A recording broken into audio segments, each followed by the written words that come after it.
Dr. Claire Morton walked into the observation deck exactly 15 minutes before the session was scheduled to begin. She preferred arriving early. It gave her time to settle in, review her notes, and watch how the various species interacted before official protocols took over. The Galactic Concordance Station hummed with activity around her. Beings from across known space moved through the corridors, each adapted to different gravities, different atmospheres, different evolutionary paths. Claire still found it remarkable even after 6 months stationed here. She chose her usual seat in the back row. The position offered a complete view of the training arena below, and more importantly, it kept her back to the wall with clear sight lines to both exits. Old habits from her years doing fieldwork in unstable regions. She set her tablet on the armrest and began reviewing the participant list. 24 species registered for today's tactical assessment exercise. The Krixothi would be there with their segmented bodies and razor-sharp reflexes. The Venlothi pack coordinators who moved like liquid mercury when they hunted together. The Thorians, massive and patient, built like living fortresses. And a dozen others, each representing the apex predators of their respective worlds. Claire tucked a loose strand of hair behind her ear and started making preliminary notes. She'd learned that the informal moments before exercises began revealed more about species psychology than the formal exercises themselves. How they positioned themselves. Who deferred to whom. Which species naturally clustered together and which maintained careful distance. The arena floor below began filling up. A group of Krixothi entered first, their exoskeletons clicking as they moved in precise formation. They claimed the eastern section of the arena, immediately beginning practice drills. Their movements were hypnotic, perfectly synchronized. Next came the Venlothi. 5 of them moving as one organism. Their fur rippled with bioelectric patterns, communicating in ways Claire's sensors could detect but not interpret. They took positions in the western section, maintaining exact spacing between each member. The Thorians entered last as they always did. 3 of them, each weighing close to 400 kilograms. The floor actually vibrated slightly under their footsteps. They didn't rush to claim territory. They simply stood near the center, patient and watchful. Claire made notes on all of it. The territorial claiming. The pre-exercise rituals. The body language that transcended species barriers. Good morning, delegates. The voice echoed through the arena sound system.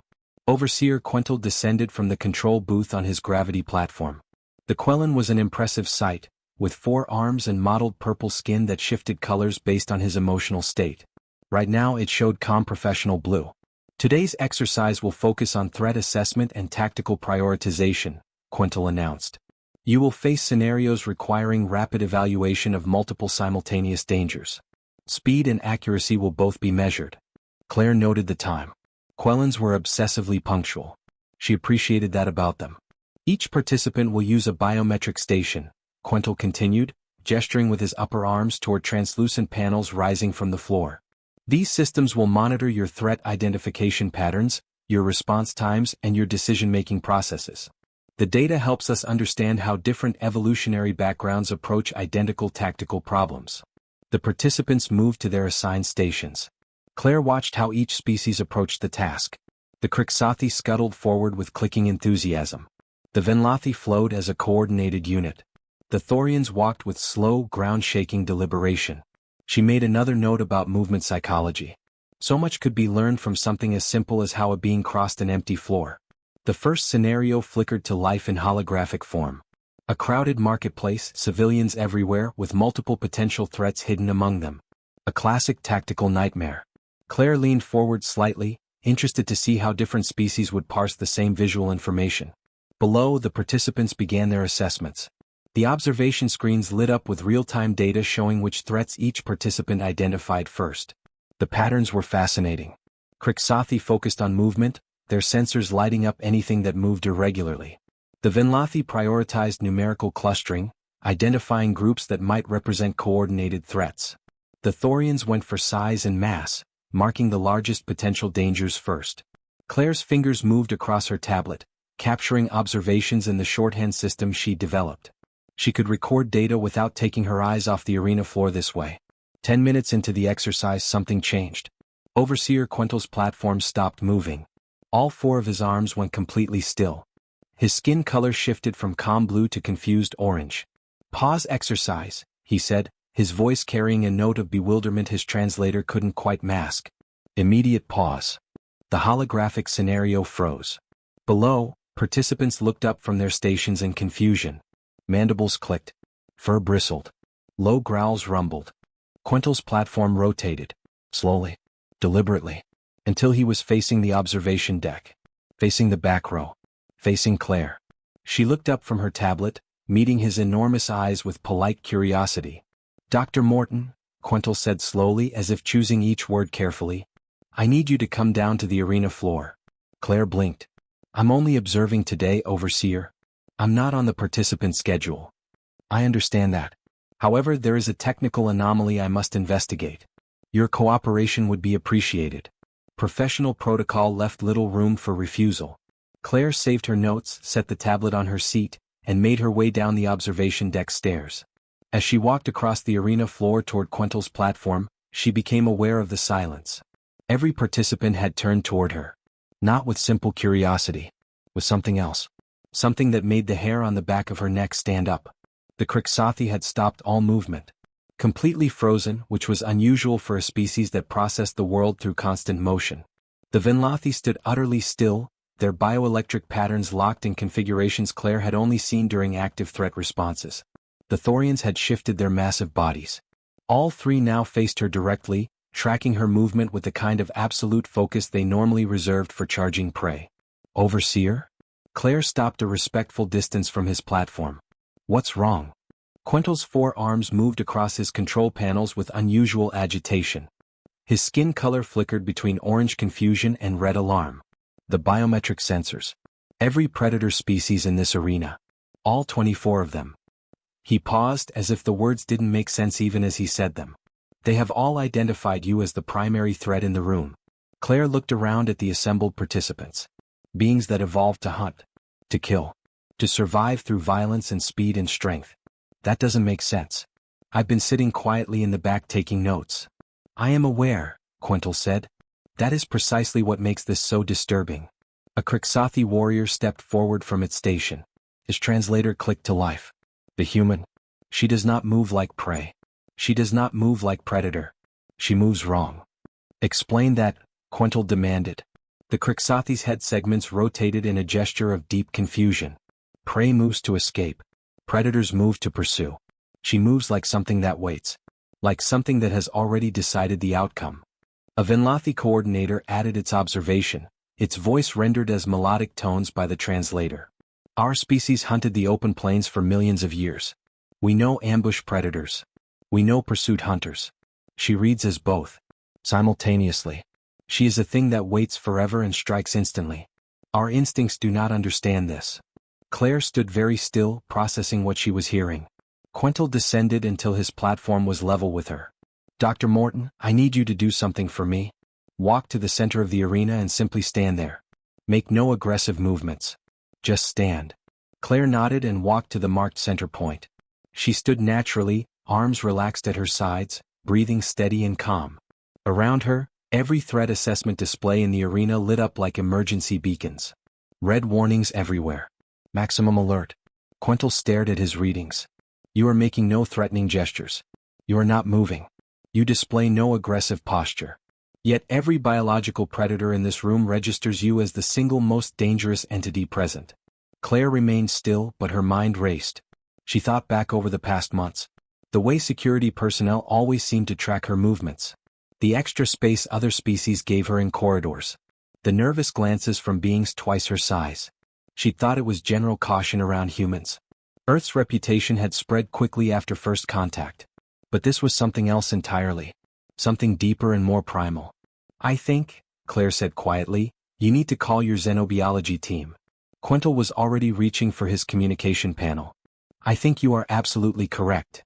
Around them, 24 apex predators from 24 different worlds continued to watch the small human woman standing motionless at the center of the arena. Not one of them could explain why every survival instinct they possessed screamed at them to never, ever take their eyes off her. But not one of them could look away. The xenobiology team arrived within 20 minutes. Dr. Thena, a Quellan like Overseer Quintel but with specialized markings indicating her scientific status, floated into the arena with 3 assistants trailing behind her. Each carried scanning equipment that hummed with active sensors. Claire remained standing in the center of the arena. She'd offered to move several times, but Quentin had politely requested she stay exactly where she was. Around her, the predator species participants maintained their positions at their stations, though none had resumed the exercise. They simply watched her. Always watching. Overseer Quentin, Dr. Thena said as her platform approached his. Your message indicated an unusual threat assessment anomaly. What exactly am I looking at? Quentin gestured toward Claire with two of his arms while operating his control panel with the other two. That human diplomat has been identified as the primary threat by every predator species present. She has made no aggressive movements. She has displayed no weapons. She is simply standing there. Dr. Thena's skin shifted to a deep blue color that indicated scientific curiosity. Fascinating. Have you run a baseline comparison? Perhaps the sensors are miscalibrated. I ran 3 separate diagnostics, Quentin said. All systems are functioning perfectly. The threat assessments are genuine biological responses, not equipment errors. Dr. Thena directed her assistants to begin scanning. They moved around Claire in a slow circle, their devices chirping and clicking as they collected data. Claire stood patiently, having been through enough medical scans to know the routine. Don't move. Don't speak unless asked. Let them work. One of the assistants, a 6-limbed Draken with compound eyes, stopped abruptly. Its translator produced a surprised whistle. Dr. Thena, you should see these micro-expression readings. Dr. Thena examined the data on her own display. Her skin flickered through several colors in rapid succession. That cannot be correct. Run it again. The assistant did. The results remained the same. What is it? Claire asked, unable to stay silent any longer. Dr. Thena rotated her platform to face Claire directly. Your facial muscles? They are constantly moving. Tiny movements, invisible to most species' visual processing. But they create a pattern that matches what predator species call threat display precursors. My face is just relaxed, Claire said. To you, yes. But the micro-movements your muscles make, even in a relaxed state, register to predator vision as pre-attack indicators. The tightening around the eyes. The slight compression of the lips. The subtle nostril flaring that accompanies focused breathing. Dr. Thena's upper arms spread in a gesture of amazement. You are unconsciously displaying hunting focus markers continuously. A Thorian observer rumbled forward, its massive feet shaking the floor. Its translator rendered its deep voice as something like distant thunder. We see this. Human eyes track everything. Small movements. Constant assessment. Never stops. Even when human talks, human watches. Claire realized she was doing it right now. Even as she listened to the Thorians speak, part of her awareness tracked the positions of everyone in the room. The exits. The movement of Quentin's platform. The assistants with their scanning equipment. She'd never thought about it before. It was just normal. It is not just visual, one of Dr. Thena's assistants added. This one was a serpentine kalish whose species hunted primarily through chemical sensing. The human is releasing pheromone markers. Very subtle. They indicate sustained alertness and readiness for explosive action. The combination is unique. Explain unique, Quentin said. The kalish's scales rippled in a pattern that suggested uncertainty. Most predator species release either ambush hunter markers or pursuit hunter markers. Ambush predators show patience and stillness combined with preparation for sudden movement. Pursuit predators show sustained energy and relentless focus. This human shows both simultaneously. It should not be possible. Dr. Thena was entering data rapidly into her system. I need to access the Human Evolutionary Database. Overseer, may I use your connection? Approved, Quentin said. For several minutes, Dr. Thena studied her screens in silence. The colors shifting across her skin suggested she was processing something that challenged her understanding. Finally she spoke. Humans evolved on a death world, she said slowly. This we already knew. But the specific conditions of their evolution created something unprecedented. They developed as persistence hunters first. They would track prey for days without stopping. Run their targets to exhaustion over distances that would kill most species. The prey would collapse from heat stroke or cardiac failure, and the humans would simply walk up and claim the kill. A Venlathi coordinator made a sound of distress. That is nightmare hunting. No honor. No skill. Just endless following. But that was not all. Dr. Thena continued. As humans developed tools and higher cognition, they also became ambush predators. They learned to remain motionless for hours. To disguise themselves. To study their prey's patterns and strike at the optimal moment with precise violence. That combination should not exist in one species, another assistant said. Pursuit hunting and ambush hunting require opposite psychological profiles. And yet humans possess both, Dr. Thena said. The data is clear. Human hunting parties would track prey for days, then set up ambush points along predicted routes. They combined the patience of ambush hunters with the relentlessness of persistence hunters. They refined both strategies over millions of years. Claire listened to them describe her species' evolution as if they were discussing some kind of horror story. But to her it just sounded like being human. Patient when you needed to be. Explosive when the moment required it. Aware of your surroundings always because the savannah didn't forgive carelessness. There is more, Dr. Thena said, pulling up additional data. Human sensory processing.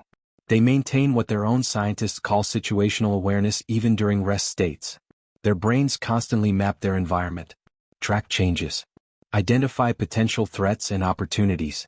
This never stops. Even during sleep, humans process environmental data at levels most species only achieve during active hunting. The Kriksathi warrior who had spoken earlier clicked forward. So when human sits quiet in back row, human is still hunting? Not hunting exactly, Dr. Thena said. But yes, still in assessment mode. Still tracking. Still ready. Humans call it being alert. For them, it is a default state. For most species, such heightened awareness requires active effort and cannot be sustained. Claire thought about her choice of seat in the back row. The clear sight lines. The wall behind her. The exit awareness. She'd never considered it unusual. It was just sensible. Let me demonstrate something, Dr. Thena said. She signaled to one of her assistants, who produced a small object and held it up. Then, without warning, the assistant dropped it. Claire's head snapped toward the movement. Her body shifted balance. Her hands came up slightly. All in a fraction of a second. The object hadn't even hit the floor yet. Every predator species in the room registered the response.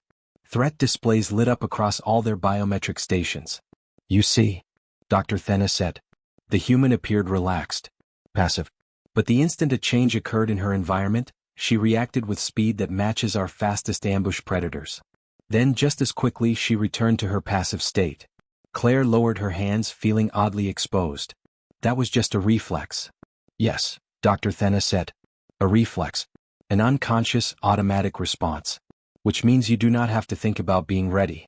You are simply always ready. This is what predator species are detecting. You are a being that appears calm and peaceful but can transition to lethal action faster than most species can process the need to do so. Quental's skin had turned a pale green that indicated he was disturbed. So every human is like this? According to the evolutionary data, yes. It is baseline human neurology. They are all persistence hunters with ambush capabilities, maintained in a state of constant readiness that they themselves consider normal and relaxed. A long silence filled the arena. Finally, the Thorian observer spoke again, its rumbling voice carrying across the space. We understand now. Human sits quiet in back row. Human takes notes. Human seems harmless. But human has already identified every exit. Every potential threat. Every opportunity. Human has already decided what to do if violence begins. Human makes these decisions without thinking, while appearing to think about other things. Yes, Dr. Thena said. That is exactly correct. The Thorian shifted its massive body. That is terrifying. Claire wanted to object. To explain that humans weren't monsters. That they chose peace. That civilization and morality mattered more than instinct. But looking around at 24 apex predators who couldn't stop registering her as a threat, she realized something uncomfortable. Maybe the terrifying part wasn't that humans could be dangerous. Maybe the terrifying part was that they could be dangerous while appearing completely harmless. And they couldn't turn it off. Dr. Thena's platform rose higher, giving her a view of the entire arena. Her assistants had finished their scans of Claire and were now compiling the data into comprehensive reports. The predator species participants remained at their stations, still watching the human with wary focus. I want to conduct a comparative analysis, Dr. Thena announced. With your permission, Dr. Morton, I would like to examine how your resting state compares to the resting states of other predator species present. Claire nodded. Whatever you need. Dr. Thena gestured to a Kriksathi warrior.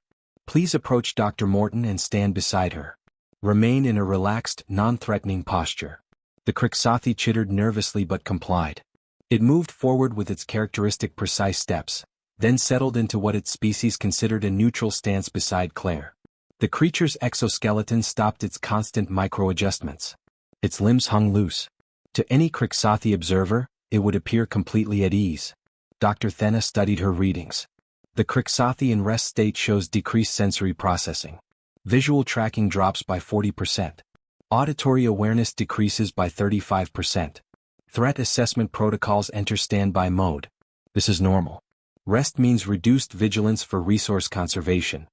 She turned her attention to Claire's readings. The human in rest state shows no such decreases. Visual tracking remains at full capacity. Auditory processing actually increases slightly, compensating for reduced visual focus. Threat assessment never enters standby.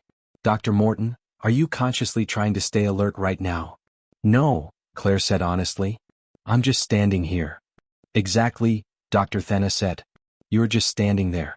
Yet your neurological activity suggests active surveillance of your environment. You are tracking the positions of everyone in this room. You have noted the 3 nearest exits. You have identified which beings present pose the most physical danger. And you have done all of this without conscious effort. The Kriksathi warrior beside Claire shifted uncomfortably. This is why human feels wrong. Human says relaxed. Human body says hunting. A Venlathi coordinator called out from its station. We wish to attempt something. May we approach as a pack? Dr. Thena looked at Claire. Are you comfortable with this? Sure, Claire said. The 5 Venlathi moved together, flowing across the arena floor in their characteristic unified motion. They circled Claire at a distance of about 3 meters, their bioelectric fur patterns synchronized. They were demonstrating pack hunting behavior, Claire realized. Not actually hunting but showing how they would surround prey. Claire watched them circle. She didn't tense. Didn't prepare to run. Just tracked their movement with her eyes, noting the pattern, identifying the gaps in their formation. Extraordinary, Dr. Thena said, studying her monitors. Dr. Morton's heart rate has not increased. Stress hormones remain baseline. She shows no fear response whatsoever. Yet her brain activity indicates she has identified which member of the pack is the coordinator, which are the primary attackers, and where their formation is weakest. Again, without conscious analysis. One of the Venlathi broke from the circle and approached Dr. Thena's platform. Its translator rendered its melodic speech. We hunted the grasslands of our world for 3 million years. We learned to coordinate, to communicate, to strike as one mind. But we must rest between hunts. We must sleep deeply to recover. We must lower our awareness to conserve energy. The Venlathi gestured toward Claire with a limb. She does not rest the way we rest. We studied human sleep patterns in the database. Even during sleep, humans cycle through awareness phases. They wake easily to sounds. They remain oriented to their environment. They never fully disconnect the way true rest requires. Dr. Thena brought up human sleep data on her display. This is accurate. Humans experience what they call REM sleep and deep sleep in cycles. During REM phases, their brains are nearly as active as waking states. They process information, consolidate memories, and run threat simulations they call dreams. Even in the deepest sleep phases, unexpected sounds or changes trigger rapid consciousness return. A Thorian observer added its perspective. Our species requires 12 hours of complete shutdown every 48 hours. During shutdown we are vulnerable. Defenseless. We must trust our herd to guard us. Humans never experience such shutdown. Correct, Dr. Thena said. Human sleep is relatively light and easily interrupted. Their longest uninterrupted rest periods are only a few hours. They evolved this pattern because their environment never allowed true safety. Predators hunted at night. Rival groups might attack during darkness. Humans who slept too deeply did not survive to pass on their genetics. Claire listened to them analyze her species' sleep patterns as if describing some kind of perpetual torture. But it was just normal sleep. Everyone slept like that. Didn't they? Apparently not. Dr. Thena pulled up more data. Let me show you something else. Human evolutionary timeline shows development of tool use approximately 2.5 million years ago. Crude stone tools for processing meat. But here is the critical detail. Humans continued hunting without tools for hundreds of thousands of years after tools became available. Why would they do that? Quintal asked. Because they could, Dr. Thena said. Humans developed endurance running. They have a cooling system unlike any other species. They sweat. They can run for hours in heat that would kill most creatures. Early humans would simply run after prey until the prey collapsed from exhaustion. No tools needed. No tricks. Just endless, patient pursuit. She brought up a simulation on the main display. It showed a human figure following a quadruped animal across a vast plain. Hour after hour, the animal would sprint away, stop to rest, sprint again. The human never stopped, just kept coming. Slow but relentless. The prey animal is faster, Dr. Thena narrated. It can outrun the human in any direct contest. But it cannot maintain that speed. It must rest. The human never stops. After 6 hours, 8 hours, sometimes 12 hours, the prey simply collapses. His body cannot continue. The human walks up to it and kills it with bare hands or simple rocks. The Kriksathi warrior made a sound of distress. No creature should hunt like this. This is wrong. Prey should be able to escape. But wait, Dr. Thena said. Humans did not only hunt this way. At the same time they were developing persistence hunting, they were also refining ambush tactics. Look at this archaeological data. Evidence of coordinated ambush sites dating back 500,000 years. Humans would study animal migration routes, identify natural choke points, and wait there in complete silence for days. The display showed another simulation. Human figures concealed in vegetation. Completely still. Barely breathing. Waiting. Finally, prey animals approached. The humans exploded into action, covering the distance in seconds with weapons raised. Two completely different hunting styles, Dr. Thena said. Persistence hunting requires the ability to move forever without stopping. Ambush hunting requires the ability to remain motionless forever without revealing yourself. These strategies should not coexist in one species. They require opposite psychological adaptations. Yet humans mastered both, Quintal said quietly. Yes. And here is what makes it truly remarkable. Humans would combine these strategies. A hunting party would track prey for days using persistence methods. Then, when they predicted where the exhausted animal would go, they would set up an ambush. They used patience and relentlessness together. The prey had no defense against this combination. Claire thought about modern human activities. Hiking for pleasure. Marathon running. Hunting as sport. Activities humans did to relax. Things they considered fun. Maybe it looked different from the outside. Dr. Thena continued her analysis. Modern humans retain all these capabilities. Dr. Morton, how long can you stand completely still? Claire shrugged. I don't know. An hour? Maybe more if I needed to.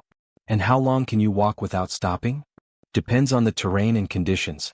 Several hours at least. Maybe all day if I had to. You see. Dr. Thena addressed the assembled predators.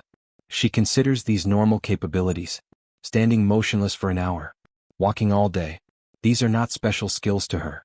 They are simply what humans can do. The Venlathi coordinator spoke again. Our pack can sprint for 3 minutes at maximum speed. Then we must rest for 20 minutes. We are built for explosive action followed by recovery. The human is built for continuous operation. Exactly, Dr. Thena said. And during that continuous operation humans maintain full environmental awareness. They are always watching, always listening, always ready. What other species consider exhausting vigilance, humans consider normal consciousness. A Draken assistant brought up additional data. I have been analyzing human recreational activities. The things they do for entertainment. Many of them are hunting simulations. Games where they track targets.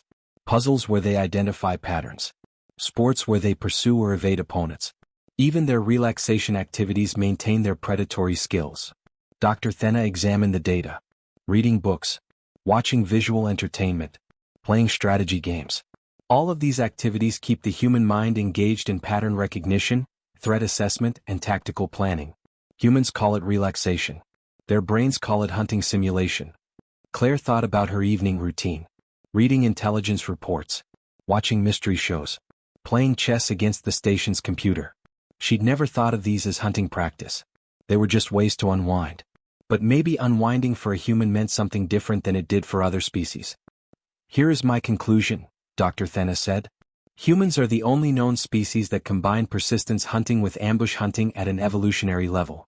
They are the only species that maintains active threat awareness during rest states. They are the only species whose relaxation activities continue to exercise their predatory capabilities. They are, in essence, always hunting. Even when they have no intention to hunt. Even when they consciously choose peace. The arena fell silent. Finally Claire spoke. We're not monsters. We build civilizations. We create art. We help each other. We choose cooperation over violence most of the time. I do not doubt this, Dr. Thena said gently. But the fact that you choose cooperation while possessing such capabilities is precisely what makes other predator species nervous. You are beings who could hunt anything, anytime, anywhere. And you simply choose not to. That choice is all that stands between peace and something very frightening. Claire looked around at the assembled predators. Beings built for violence just like humans. But beings who could turn off their hunting instincts and truly rest. Humans couldn't turn it off. They could only choose not to act on it. And that choice, Claire was beginning to understand, was what made them truly dangerous. The arena session had concluded, but the implications of Dr. Thena's findings had spread quickly through the Galactic Concordance Station. By the following morning, a meeting had been called with station security leadership. Claire found herself walking through the corridors toward the Security Command Center, accompanied by 2 armed Thorian guards who had been assigned to escort her. She noticed they kept an unusual distance. Not the standard protective formation. More like the distance you'd keep from something you weren't sure about. The command center doors opened to reveal a room filled with security personnel from a dozen species. At the head of the table sat Commander Valis, a veteran Krixathi who had served in galactic peacekeeping for 30 years. His exoskeleton bore the scars of combat, and his eyes held the calculation of someone who had survived by being smarter than his enemies. Dr. Morton, Valis said, gesturing to a seat. Thank you for joining us. Please sit. Claire took the offered chair. Around the table, security officers studied her with expressions ranging from curiosity to barely concealed concern. We have reviewed Dr. Thena's analysis, Valis continued. Her findings have raised questions about our current security assessments. Questions we need answered. I'll help however I can, Claire said. Valis activated a display on the wall. It showed biometric readings, threat assessment data, and security profiles. We have been conducting our own research since yesterday. We pulled the security profiles of every human currently stationed on this facility. 47 individuals total. Diplomats, engineers, medical personnel, trade negotiators, cultural liaisons, and 3 military advisors. He paused, his translator clicking softly. Every single one of them registers on our threat assessment systems at the same level. Claire looked at the data. He was right. The diplomats' readings looked identical to the soldiers' readings. The engineer showed the same markers as the military advisor. 47 different humans with 47 different jobs, all producing the same threat signature. That should not be possible, said Lieutenant Shin, a Venlathi security officer. In our species, warriors are warriors. Healers are healers. Builders are builders. Our threat signatures reflect our training and purpose. A Venlathi doctor shows no combat markers. A Venlathi soldier shows no healing markers. The roles are separate. Humans don't work that way, said another voice. Claire turned to see Captain Andrew Foster entering the room. He was one of the human military advisors, a career soldier with 20 years of service. He nodded to Claire as he took a seat. Commander Valis asked me to attend. Thought a military perspective might help. Valis gestured for him to continue. Foster leaned back in his chair, relaxed and casual. Claire noticed that even in that relaxed posture, his eyes tracked everyone in the room. Just like hers did. Human history doesn't have specialized castes. We tried that a few times but it never stuck. A farmer might become a general. A scholar might lead armies. A doctor might fight in wars. We don't separate roles the way you do. A Draken security analyst raised one of its 6 limbs. Our historical database shows human civilizations with distinct military and civilian populations. Surely there was separation. On paper, yes, Foster said. But in practice?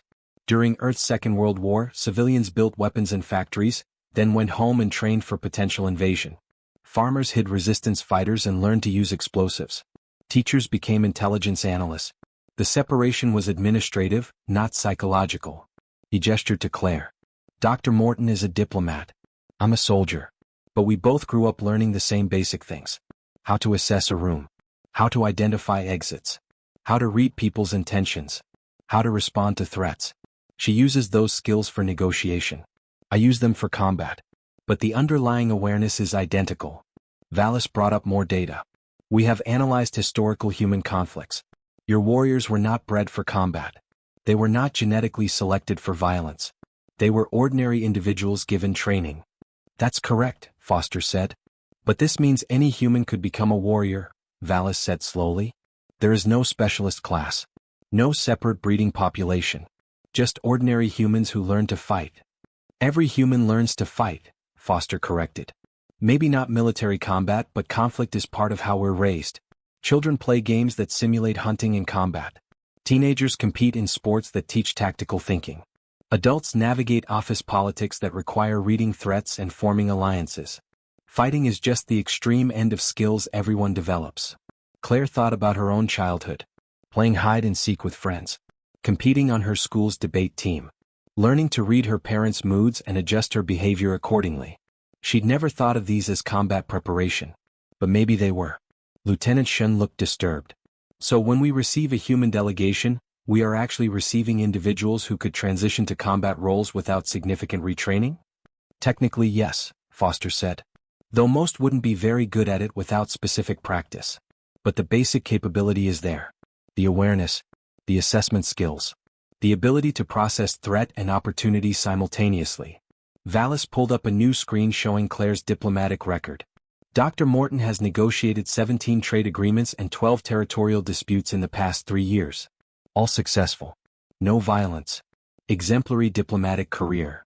He switched to Foster's military record. Captain Foster has led peacekeeping operations in 9 conflict zones. Multiple combat engagements. Also exemplary. He looked between them. Yet your threat signatures are identical. How is this possible if your training and purposes are so different? Claire spoke up. Because we're doing the same thing. I walk into a negotiation and I'm reading the room. Who has power?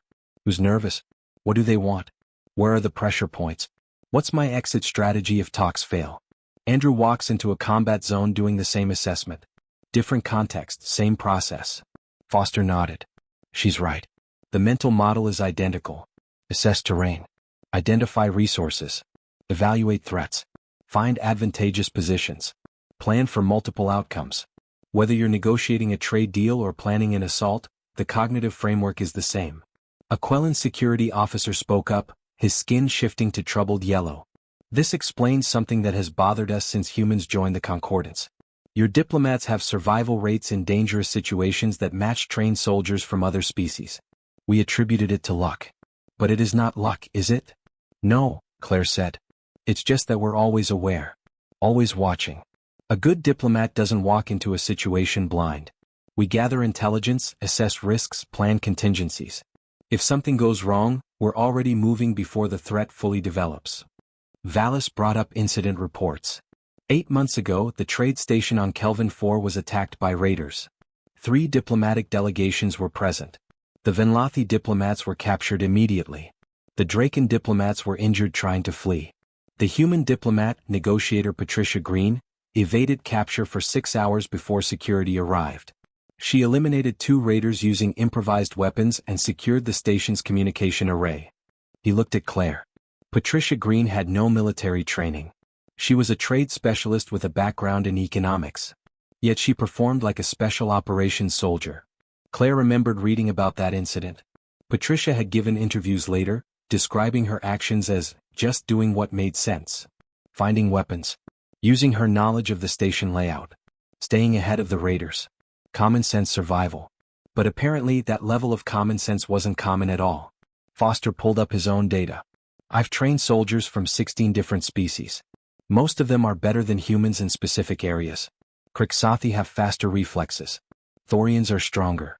Venlathi have better coordination. But humans are generalists. We're decent at everything and excellent at adaptation. This is what concerns us, Vallis said. Specialists can be predicted. A Kriksathi warrior will use speed. A Thorian will use strength. But humans adapt. They use whatever works. A human diplomat might negotiate. Or they might fight. Or they might run. Or they might set a trap. There is no predictable pattern. Because we don't commit to a single strategy, Claire said. We keep options open. We stay flexible. It's how we survived on Earth. The environment kept changing. Climate shifts. Predators. Resource availability. Humans who locked into one strategy died out. Humans who stayed adaptable survived. Lieutenant Shin made a distressed sound. So every human we encounter is a potential threat, regardless of their stated purpose? That's the wrong way to think about it, Foster said firmly. Every human is also a potential ally, regardless of their stated purpose. A human scientist might save your life in a medical emergency. A human artist might solve a tactical problem through creative thinking. The generalist nature works both ways. Valis studied both humans carefully. Captain Foster, you are relaxed right now. Casual.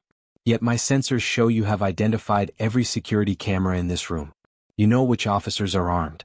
You have calculated the distance to the nearest exit. All while appearing completely at ease. Foster smiled. That's just habit, Commander. I'm not planning anything. I'm just aware. And you, Dr. Morton? Valis turned to Claire. You are doing the same thing, yes? Claire nodded. Yes. But I'm not a threat to anyone here. I'm just doing my job. That is precisely the issue, Valis said quietly. You are doing your job. You are an excellent diplomat. You are trustworthy and professional. But you never stop being ready for violence. Not because you want violence. Simply because you are human and humans are always ready. The room fell silent. Claire looked around at the security officers, all of them watching her with that same wary focus she'd seen in the arena. She understood now. It wasn't personal. It wasn't fear of her specifically. It was the realization that humans carried warfare with them everywhere. In their diplomats. In their engineers. In their teachers and artists and scientists.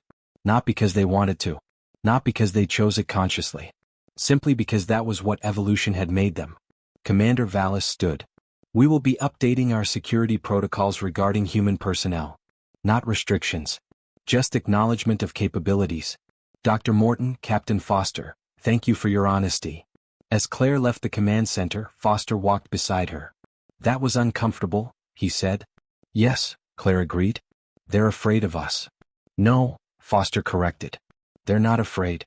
They're being smart. They're acknowledging what we are. That's actually respectful in its way. Claire thought about that as they walked through the corridors. Other species moving aside to let them pass. Not in fear. Just in awareness. Maybe Foster was right. Maybe being seen clearly was better than being underestimated. Even if what they saw was unsettling. 3 days after the security briefing, the Galactic Concordance Council called an emergency session. Claire received the summons while reviewing trade proposals in her quarters. The message was formal and direct. Her presence was required to address what they called the human integration question. She arrived at the council chamber to find it more crowded than she'd ever seen it. Representatives from 40 species filled the tiered seating. Security personnel lined the walls. At the center of the room stood a single chair, clearly meant for her. Chancellor Morith, an ancient Quellan whose skin bore the faded markings of 7 decades in diplomatic service, gestured for Claire to take the seat. Dr. Morton, thank you for attending. We have a matter of significant importance to discuss. Claire sat, feeling the weight of dozens of eyes upon her. The familiar awareness kicked in automatically. Exit locations. Nearest security personnel. Emotional temperature of the room. She caught herself doing it and wondered if they could see it happening. The findings presented by Dr. Thena have created considerable discussion among member species, Chancellor Morith continued. We find ourselves confronting an uncomfortable truth about humanity. We need to hear from you directly. Not as a diplomat reading prepared statements, but as a human helping us understand your species. I'll do my best, Claire said. A Krixathi counselor stood, his exoskeleton decorated with diplomatic insignia. Dr. Morton, we have reviewed human history. Your species has fought approximately 14,000 documented wars. You have developed hundreds of ways to kill efficiently. You have created weapons capable of destroying your entire planet. Yet you present yourselves as a peaceful species seeking cooperation. How do we reconcile these facts? Claire took a breath. This was the question, wasn't it? The one humans ask themselves constantly. We are a peaceful species, she said. But not because we lack the capacity for violence. Because we choose to restrain that capacity. Explain this choice, Chancellor Morith said. Claire stood, finding it easier to speak on her feet. Every human civilization eventually reached the same conclusion. Violence is easy. Destruction is simple. Any human can hurt another. Any group can wage war. The hard part, the part that requires actual strength, is choosing not to. A Venlathi counselor spoke up, her melodic voice carrying clearly. But the restraint itself proves you possess the capability. You restrain something dangerous. This is not comfort to those around you. I understand that, Claire said. But consider what restraint means. It's not the absence of capability. It's the conscious decision to not use capability. Every moment of every day humans make that decision. We could solve disagreements with violence. We choose discussion instead. We could take what we want by force. We choose trade and negotiation. The choice is what defines us. She walked slowly around the chair, gathering her thoughts. Let me tell you about human children. By age 5, most human children have learned to control physical impulses. They want to hit when angry, but they learn not to. By age 10, they've learned to control emotional responses. They want to lash out when hurt, but they learn verbal expression instead. By adulthood, humans have spent decades practicing restraint. It's not natural to us. It's taught. Continuously. From birth to death. A Thorian counselor rumbled forward. So you train yourselves to suppress your nature? No, Claire said. We train ourselves to choose which parts of our nature to express. Humans are violent, yes. But humans are also cooperative, creative, compassionate, curious. We're all of these things simultaneously. Civilization is us choosing which aspects to prioritize. Chancellor Morith leaned forward. Dr. Thena's analysis suggests humans maintain constant readiness for violence. How does this align with choosing peace? Claire smiled slightly. Being ready for violence and choosing violence are different things. I walk into this chamber and yes, I automatically note the exits. I assess who might pose a threat. I calculate contingencies. But I don't want to use any of that information. I hope I never have to. The readiness is insurance, not intention. She returned to stand by the chair. Think of it like a doctor carrying medical equipment. They're ready to handle an emergency, but they don't want emergencies to happen. Their readiness is preparation for something they hope to avoid. Human violence capability works the same way. A Draken counselor raised multiple limbs. But doctors do not frighten us. Your capability does. Why? Because medical capability helps people, Claire said. Violence capability harms people. I understand that distinction. But here's what I need you to understand. The fact that humans can harm people and choose not to, every single day in every single interaction, is proof of our commitment to peace. Not evidence against it. She looked around the chamber, meeting eyes with various counselors. How many species here have the physical capability to harm me right now? Most of you. The Thorians could crush me. The Krixothi could strike faster than I could react. The Venlathi could coordinate an attack I couldn't defend against. But none of you will. Not because you can't. Because you choose not to. I trust that choice. I'm asking you to trust ours. Chancellor Morith's skin shifted through several colors. The difference, Dr. Morton, is that we have specialized populations. Our warriors are warriors. Our diplomats are diplomats. Humans blur these lines. You are simultaneously diplomat and potential warrior. Yes, Claire acknowledged. We are. But that makes our choice more meaningful, not less. A Quellan diplomat chooses peace because violence isn't in their nature. I choose peace despite violence being in my nature. Which choice requires more commitment? The chamber fell silent. Claire pressed on. Humans understand violence intimately. We know what it costs. We've paid that cost thousands of times throughout our history. We know that winning a war doesn't mean winning peace. We know that strength without restraint destroys everything, including the strong. We learn these lessons the hard way, through blood and suffering. That knowledge is why we choose differently now. A young Kalish counselor spoke up, her voice uncertain. But how do we know you will continue to choose peace? What guarantees do we have? The same guarantee you have with any species, Claire said. Our word backed by our actions. Humans have been part of the Concordance for 5 years. In that time, have we broken agreements? Have we threatened members? Have we used our capabilities for anything except mutual benefit? No, Chancellor Morith admitted. You have been exemplary partners. Then judge us by what we do, not what we could do, Claire said. Yes, I sit in the back row of meetings. Yes, I position myself with exits in view. Yes, I maintain awareness of my surroundings. But I've never once used that awareness to harm anyone. I've used it to protect people. To notice when someone is uncomfortable and adjust the discussion. To see when tensions are rising and defuse them. The same capabilities that could be used for violence I use for understanding. She sat back down, looking directly at Chancellor Morith. You want to know what humanity's contribution to the Concordance is? Is this. We are beings who could dominate through force but choose to participate through cooperation. We could take what we want but prefer to negotiate. We could fight but prefer to talk. That choice, made every day by every human, is our greatest strength. It's also our gift to the galactic community. A long silence followed. Then Chancellor Morith spoke quietly. Dr. Thena suggested that human restraint is what makes you dangerous. You are arguing that human restraint is what makes you valuable. Both are true, Claire said. Restraint of capability is only meaningful when the capability is real. A being without claws doesn't get credit for not scratching people. But a being with claws who chooses to help rather than harm, that's something else entirely. That's civilization. That's progress. That's what humans offer. The Venlathi counselor stood again. I spent the past 3 days studying human cultural works. Your literature, your art, your philosophy. Do you know what appears in nearly all of it? The struggle between violence and peace. The choice between destruction and creation. This is your central theme as a species. Yes, Claire said. Because it's our central challenge. We're strong enough to destroy but wise enough to know we shouldn't. That tension defines us. Chancellor Morath consulted with other counselors in hushed tones. Finally he addressed the chamber. The Concordance must make a determination. Do we treat humanity as a threat to be managed or a partner to be trusted? Claire waited, her heart beating steadily. This was the moment. Everything humanity had worked for in the galactic community came down to this decision.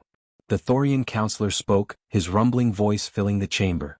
I have fought in 17 conflicts across my life. I know warriors when I see them. Every human is a warrior, even the ones who have never fought. This troubled me deeply. He paused, his massive form shifting. But I have also watched humans. I have seen human doctors work themselves to exhaustion saving lives. I have seen human engineers risk themselves to repair systems in dangerous conditions. I have seen human diplomats like Dr. Morton spend hours understanding our needs. These are not the actions of beings seeking dominance. These are the actions of beings who have chosen to use their strength for others. The Kriksathi counselor clicked his agreement. Humans sit in the back row when they could sit at the head. They wait their turn when they could demand priority. They listen when they could dictate. These choices speak louder than capabilities. Chancellor Morath's skin shifted to a deep, contemplative blue. Dr. Morton, I will be honest with you. The Concordance is unsettled by what we have learned about humanity. You are unlike any species we have encountered. You combine attributes we thought incompatible. You possess capabilities that frighten us while demonstrating restraint that impresses us. He paused, his ancient eyes studying her carefully. But the Concordance was built on a principle. We judge species by their choices, not their capabilities. Humans have chosen cooperation. Humans have chosen peace. Humans have chosen to sit quietly in the back row, taking notes, observing, learning, contributing without dominating. His skin shifted to warm green, the color of acceptance. The fact that you could dominate makes your choice not to dominate meaningful. The fact that you are always ready makes your constant peace remarkable. The Concordance recognizes human restraint not as hidden threat, but as deliberate virtue. Claire felt tension she hadn't realized she was carrying release from her shoulders. However, Chancellor Morath continued, we ask that humanity continue to be patient with us. We are learning to distinguish between human capability and human intention. This will take time. Your awareness unsettles us. Your readiness concerns us. But we are beginning to understand that these are not directed at us. They are simply how you exist in the world. We understand, Claire said. And we appreciate the effort to see us clearly. The session concluded with formal acknowledgments. As counselors filed out, several approached Claire directly. The Thorian clasped her shoulder gently, careful not to crush her. The Venlathi coordinator hummed a pattern that her translator rendered as respect. The Kriksathi warrior clicked a greeting that suggested equality. Captain Foster was waiting outside the chamber. How did it go? They chose to trust us, Claire said. Because we chose to be trustworthy, Foster replied. They walked together back through the station corridors. Other beings still gave them space, still watched them carefully. But the quality of the watching had changed somehow. Not fear. Something closer to respect. Claire thought about her seat in the back row of the observation deck. Her quiet note-taking. Her careful positioning. All the small habits that marked her as human. She could sit anywhere. Take any position. Demand any priority. But she would continue to choose the back row. Because that choice, more than any capability, defined what it meant to be human in the galactic community. The choice to sit quietly when you could roar. The choice to observe when you could dominate. The choice to be dangerous and peaceful simultaneously forever. That was humanity's gift. And humanity's burden. And humanity's hope.